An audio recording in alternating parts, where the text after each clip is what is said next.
ছাত্ৰ-ছাত্ৰীসকল আজি আমি ক্লাছ 3 পাঠ নম্বৰ 11 পক্ষীকুলৰ অভিযন্তা নামৰ পাঠটোৰ প্ৰশ্নোত্তৰসমূহ কৰিম। বলাচোন আমি আৰম্ভ কৰোঁ। প্ৰথম প্ৰশ্নটো কি আছে? টুকুৰা চৰাই দেখিবলৈ কেনেকুৱা? উত্তৰটো লিখি লোৱা।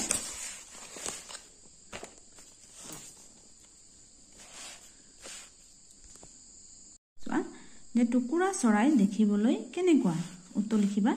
টুকুৰা চৰাই দেখিবলৈ আকাৰত সৰু, বুকুৰ উমাল পাখিবোৰ ৰঙচুৱা, ডেউকাৰ আগচোৱা হালধি বুলোৱা, ঠোঁট আৰু চকুৰ মণি বাদামী ৰঙৰ।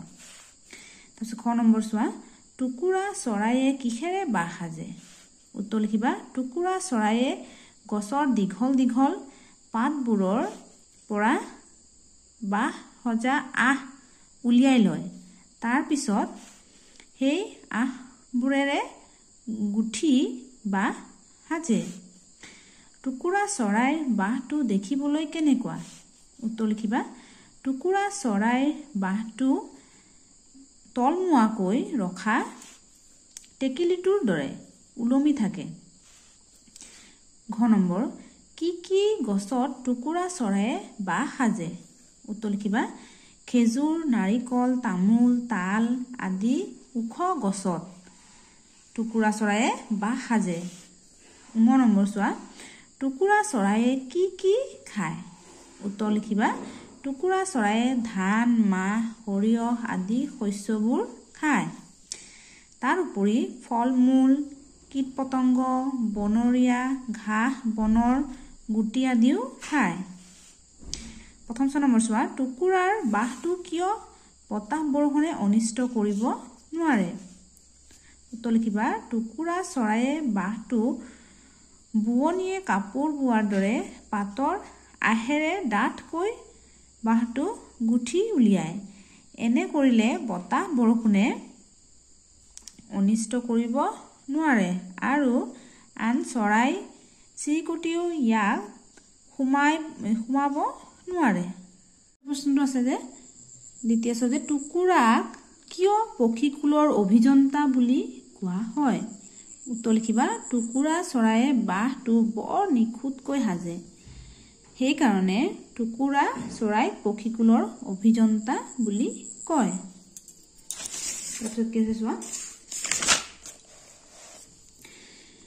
শব্দবোৰ পঢ়া, দলত আলোচনা কৰি অৰ্থ লিখা। শব্দ অৰ্থ। শব্দ দিছে বৰণ, অৰ্থ হৈছে বৰ্ণ, ৰং। শব্দ গঠন, অৰ্থ হৈছে আকৃতি, গড়। শব্দ বাঞ্ছা মানে আশা, প্ৰিয়, মৰম, চেনেহ। চহকী, ধনী, উচ্চ খাপৰ। শব্দ দিছে উল্লাস, উচ্ছ্বাস। উল্লাস মানে উচ্ছ্বাস। মজবুত মানে টান, দৃঢ়। নিখুঁত, দুখ নথকা, খুঁত নথকা, নিখুঁত মানে। চিয়া মানে আন অংশতকৈ ক্ষীণ বা লাহি। অভিযন্তা মানে কাৰিকৰী জ্ঞান সম্পন্ন নিৰ্মাণ কৌশলী। ঠিক আছে। তাৰপিছত দিছে যুক্তাক্ষৰ গঠন কৰা আৰু পঢ়া। প্ৰথম চ যোগ চ, চৈচাস্য, নিয় যোগ চ, নিয়চাঞ্চ, দন্তীয়া ন যোগ ন, নৈন্যান্য, নিয় যোগ জ, নিয়জয়ঞ্জ। তাৰপিছত ইয়াত দিছে চোৱা যে খালী ঘৰত যুক্তাক্ষৰ লিখি শব্দবোৰ পঢ়া। ইয়াত যুক্তাক্ষৰবোৰ দি দিছে, ইয়াত মানে শব্দ বনাব দিছে। তুচ্ছ, চৈচাস্য বহিছে তুচ্ছ। অগ্নি, অ গণ্যাগ্নি, অগ্নি।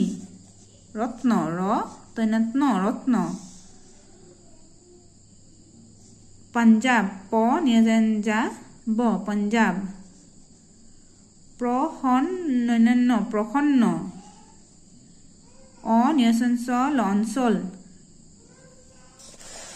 তাৰপিছত কি দিছে চোৱা জতুৱা ঠাচৰ লগত পৰিচয় হোৱা হা ইয়াতে দিছে বা হাজে বুটা বাছে ঘৰ বান্ধে ভাত ৰান্ধে কথা কয় ইয়াত তলত আমাক লিখিব দিছে চোৱা যে ঢোলৰ ভিতৰৰ পৰা শব্দ আনি বাহিৰৰ শব্দৰ লগত মিলাই একোটাকৈ জতুৱা ঠাচ লিখোৱা হা দি দিছে চোৱা ইয়াৰ পৰা চাই ইয়াত লিখিব লাগে আমি লিখি লৈছো চোৱা যে গাখীৰ পগায় পানী তুলে ধান বানে চাউল বাছে বাহি বজায় মৰণা মাৰে ডবা কুবায় ঢোল বায় ঠিক এখিনি লিখি লবা তাৰপিছত আছে দফাটো পঢ়ি তলৰ প্ৰশ্ন উত্তৰ লিখা দফাটোত কি দিছে যে ৰঞ্জন এজন ভাল ল'ৰা হি পৰিষ্কাৰ পৰিচ্ছন্নকৈ থাকি ভাল পায় সিহঁতৰ অঞ্চলটোত বহুতো উচ্চ শিক্ষিত লোক আছে ৰঞ্জনে ডাঙৰ হৈ অভিযন্তা হোৱাৰ ইচ্ছা মনত পাঙিছে মাক দেউতাকহঁতেও হি শিক্ষিত হোৱাটো বাঞ্ছা কৰিছে যত্ন কৰিলে ৰঞ্জন নিশ্চয় এদিন অভিযন্তা হ'ব পাৰিব ইয়াত এক নম্বৰ কি দিছে চোৱা যে পৰিষ্কাৰ পৰিচ্ছন্নকৈ থাকি কোনে ভাল পায় উত্তৰটো কি হ'ব ৰঞ্জনে পৰিষ্কাৰ পৰিচ্ছন্নকৈ থাকি ভাল পায় তাৰপিছত 2 নম্বৰ চোৱা ৰঞ্জনে কি হ'বলৈ মনতে পাঙিছে ৰঞ্জনে কি হ'বলৈ মনতে পাঙিছে ৰঞ্জনে অভিযন্তা হ'বলৈ মনতে পাঙিছে মাক দেউতাকে ৰঞ্জনক কি হোৱাটো বাঞ্ছা কৰিছে মাক দেউতাকে ৰঞ্জনক শিক্ষিত হোৱাটো বাঞ্ছা কৰিছে তাৰপিছত চোৱা কি কৈছে কাক কি বোলে ক আৰু লিখো আহা ক নম্বৰ ঢোল খোল ভাল কৰা লোকক কি বুলি কয় বাদিয়াৰ কাপোৰ বোৱা লোকক বোৱনী লুৰ সামগ্ৰী তৈয়াৰ কৰা লোকক কমাৰ মাটিৰ বাচন তৈয়াৰ কৰা লোকক কুমাৰ তাৰপিছত কি দিছে চোৱা মই কোন কোৱা মই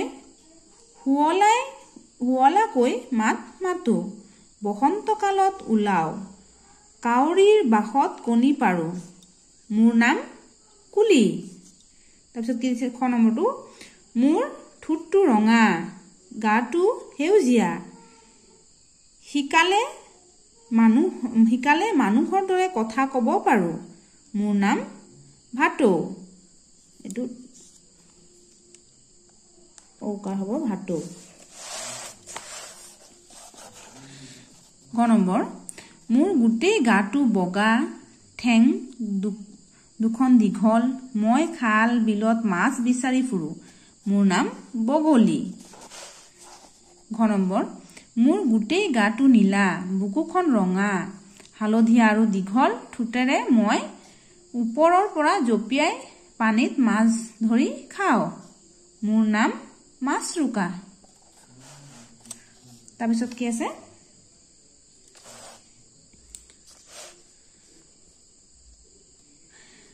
আস্তানা যুক্তাক্ষৰ লৈ নিজাকৈ শব্দ সাজি লিখা আস্তানা যুক্তাক্ষৰ যোনটো আছে ইয়াতে কি দিয়া আছে যে ইঞ্জিনিয়াৰক অসমীয়াত অভিযন্তা বোলে ইয়াত আস্তানিছে কি হচোৱা নিয়োজনজ নৈতান্ত আমি বনাইছোৱা ৰঞ্জন বিদ্যালয় ছুটিৰ অন্তত ঘৰলৈ যায় ইয়াতে ৰঞ্জন নিয়োজনজ হৈছে আৰু অন্তত নৈতান্ত হৈছে ইয়াতে গতিকে দুইটা হৈছে চোৱা তাৰপিছত